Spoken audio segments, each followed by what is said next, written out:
Hi, this is Dr. Amanda with the Writing Center. Today I'm here to talk to you about conciseness, or cutting the crap out of our sentences to make them stronger. Concise writing is using the fewest words possible to convey an idea clearly. This does not mean cutting examples or details or descriptions or explanations. It actually means creating more room for them by reducing unnecessary language in our writing.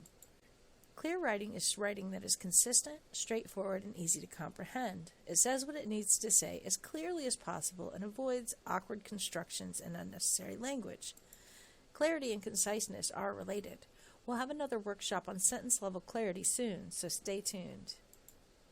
Here's the real question, though. Why do you care? Well, if the whole point of writing is to get your ideas out of your head and into another person's head, then confusing the crap out of them with your tangled-up sentences or boring the pants off of them by going on and on and on and on is not the best decision. Concise writing should probably be renamed precise writing. Regardless of what we call it, though, we should be cutting the extra fluff out of our sentences. Fluff doesn't equal good writing. And again, be on the lookout for workshops on sentence clarity and structure on the Writing Center's webpage under the Workshops menu. There are really two big reasons why we pad our work. One is to meet those page requirements that your professor set. The other is we're not really thinking about our audience.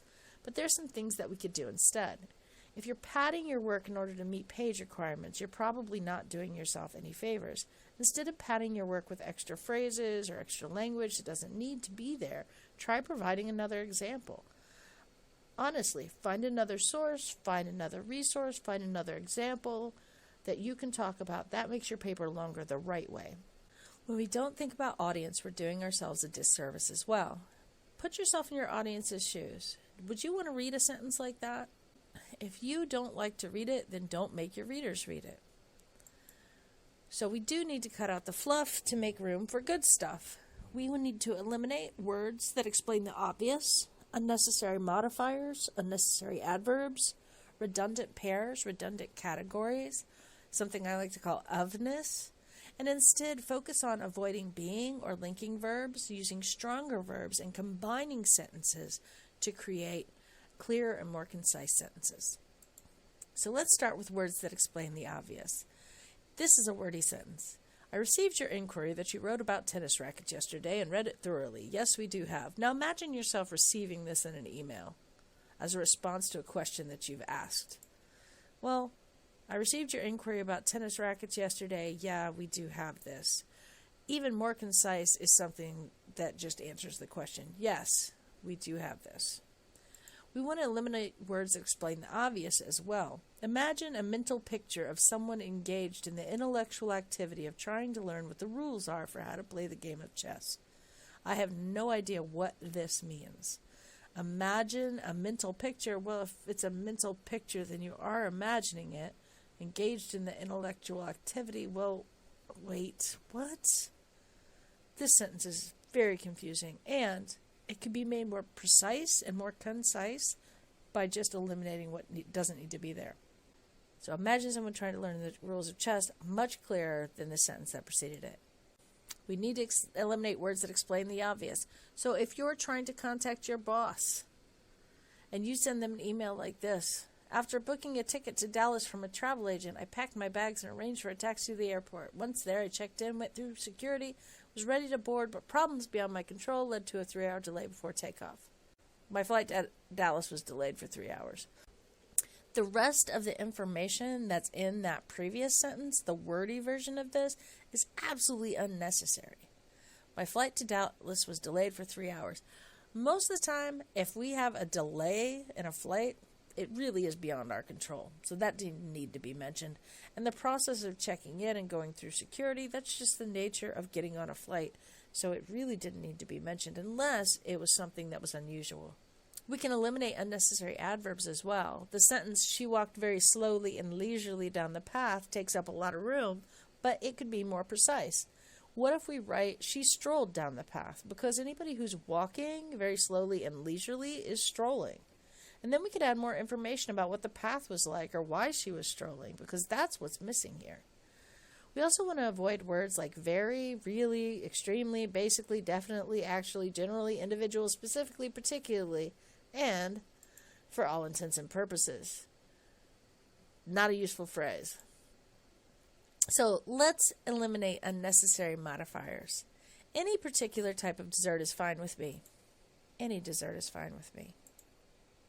For all intents and purposes, American industrial productivity generally depends on certain factors that are really more psychological in kind than of any given technological aspect. Now, a lot of people would look at this sentence and may even write this kind of sentence thinking it sounds very academic because it's using big words. But it's not. This is a jumbled mess. American industrial productivity depends more on psychological than on technological factors.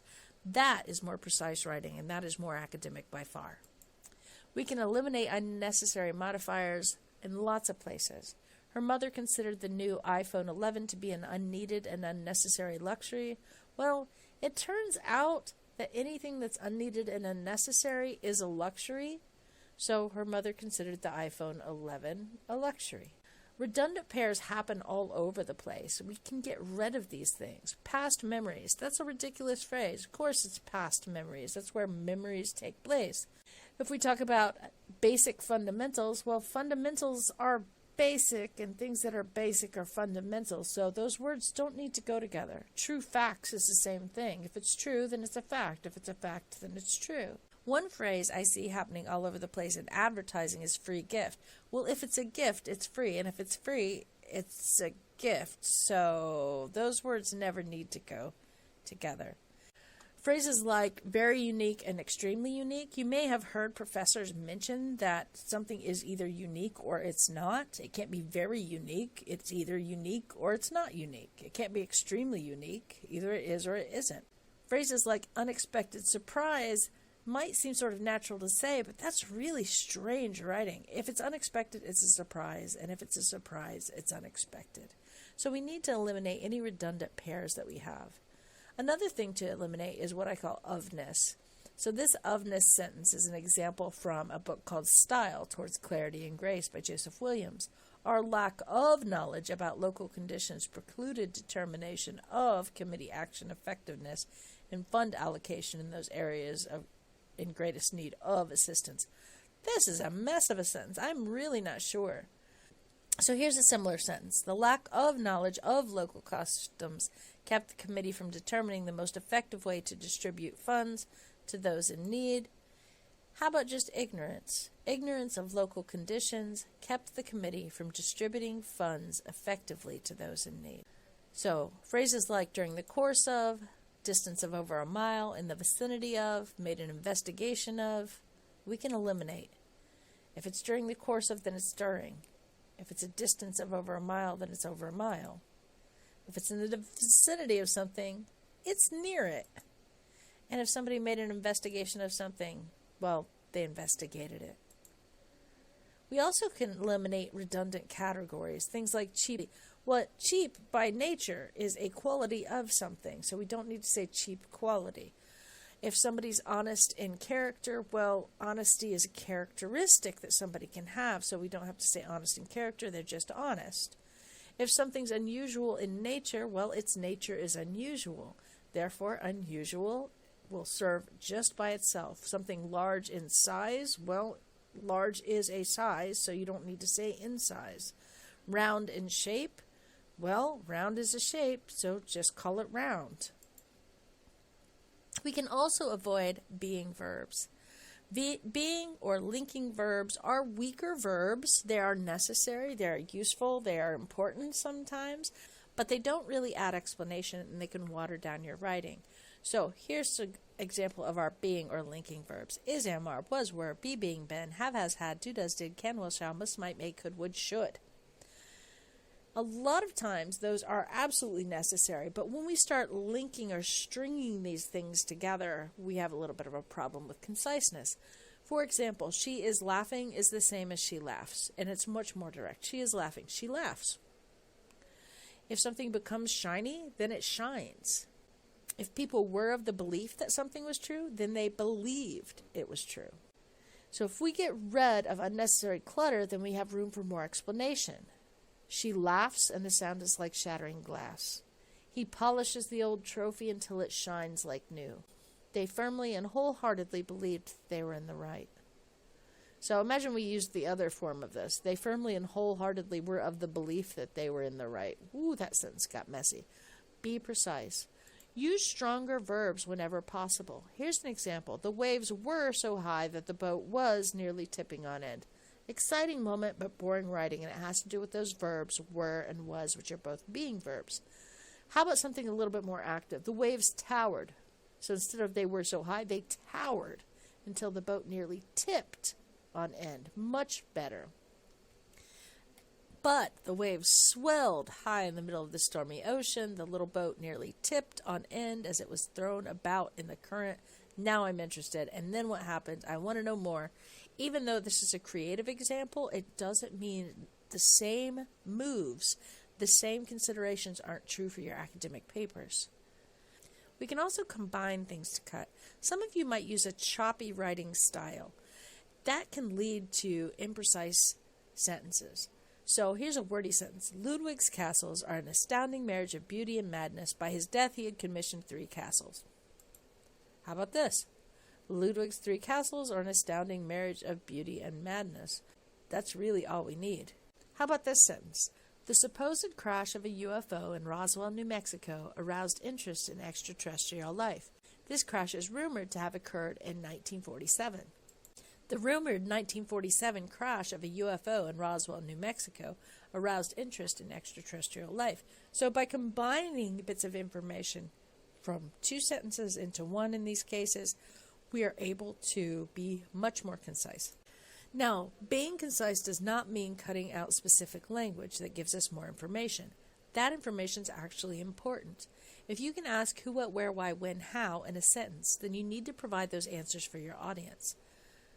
Sponsored by a charitable organization, a group of children from a nearby town visited a theme park. That's a perfectly fine sentence, but it's leaving out a lot of information. Sponsored by the United Glendale Charities, 25 underprivileged Glendale grade schoolers visited the Universe of Fun theme park. The second sentence tells us a lot more than the first, and it makes your paper longer the right way. The language here is necessary. Don't cut details. Be specific.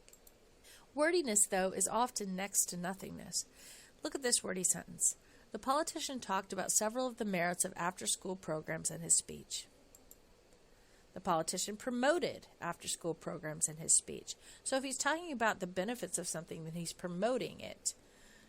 We can be much more specific. Susie believed but could not confirm that Billy had feelings of affection for her.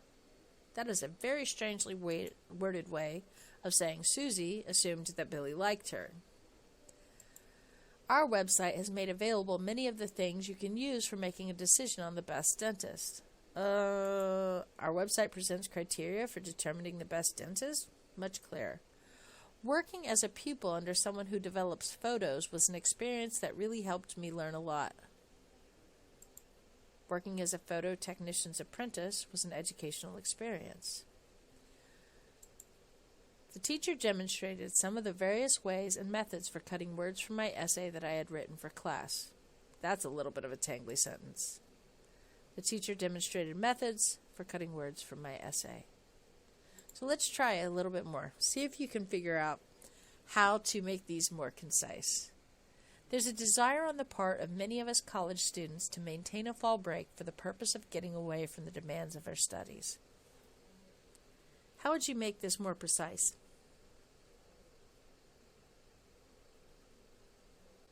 Did you come up with something like this? We want a fall break to escape our studies. It is never advisable to utilize a nail upon which there is any indication of the presence of rust. Let's see what you come up with. Was it something like this? Don't use rusty nails. Much more direct, much clearer. And then we can actually add a reason. Why? Well, because here's one that would be a nightmare to read if this were in your homework instructions. After you read up to the 5th chapter, you should skip over the next chapter entirely. How would you reword this? I'd say skip chapter 6. Straightforward, to the point. In my opinion, it seems to me that in today's society, people are obsessed with memes. Well, say this is your thesis statement. or your attempt at a thesis statement. There's something really wrong with this sentence. In my opinion, it seems to me, first of all, if you have an opinion about how something seems to you, something has gone very strange. And you're writing it, so I know it's your opinion. I know it's how it seems to you. In today's society, people are obsessed with memes. Well, in today's society, it's kind of an empty phrase. It doesn't mean much of anything because it's not specific enough. How about just people are obsessed with memes? And then, if this is going to be a thesis statement, you'd have to say why, or to what end, or why that matters. So cut the crap from your sentences, please, for your audience's sake and for yours. Instead of adding extra words, be direct and straightforward. Remember that sounding fancy is not the point of writing. Clarity is. If you know you're wordy, then focus on what you revise. Pay attention to being verbs and pairs of words that don't necessarily have to be together. Reorganize the parts of your sentence or combine sentences to omit unnecessary words. Think about the writing you like to read and write that way, and have the guts to cut. Cutting out the unnecessary language from your writing will allow you to add things that are necessary. Descriptions and details and examples that will make your writing better, stronger, and will help you meet that page limit the right way. So conciseness is